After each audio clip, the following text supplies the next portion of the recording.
Bonjour, moi c'est Alexandre, je suis formateur chez Between et j'ai rejoint l'aventure il y a maintenant 1 an.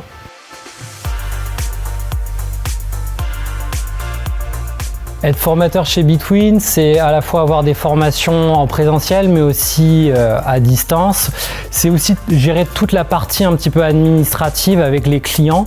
Et puis surtout, en fait, comme les CSM, c'est bien comprendre le besoin des clients, savoir s'adapter, bien écouter et le traduire dans ce qu'on peut faire dans l'outil. Pour moi, pour vraiment bien comprendre les besoins spécifiques de chaque apprenant, je pense qu'il est important de savoir dans quel secteur d'activité ils évoluent. Et forcément, il va y avoir des contraintes qui en découlent. Et surtout, c'est aussi de bien écouter quels sont leurs besoins et de leur proposer la solution qui est la plus adaptée dans Between. Alors on met à disposition pour les apprenants différentes ressources, à savoir que tous les premiers et troisièmes jeudis du mois, on fait des webinaires et formations qui sont enregistrés. Donc on propose ces replays sur notre chaîne YouTube, tout comme des tutos vidéo sur un format plus court. Il y a également notre guide utilisateur où on peut retrouver plein d'articles sur les fonctionnalités de Between. Et il m'arrive même parfois de partager mes supports que j'ai adaptés pour les clients qui vont eux-mêmes former leurs collaborateurs.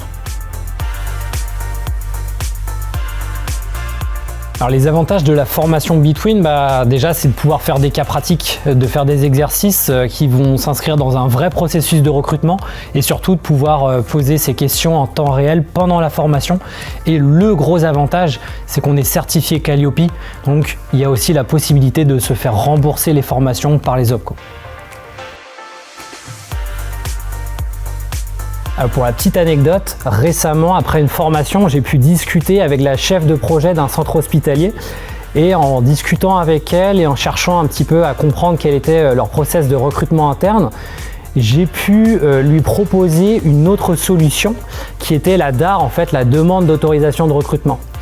Et cette demande, ça consiste finalement à envoyer un formulaire quand on est demandeur de recrutement à des valideurs. Et là, on s'est rendu compte ensemble que grâce à la DAR, on allait pouvoir mobiliser à la fois les RH, la direction, la partie budgétaire.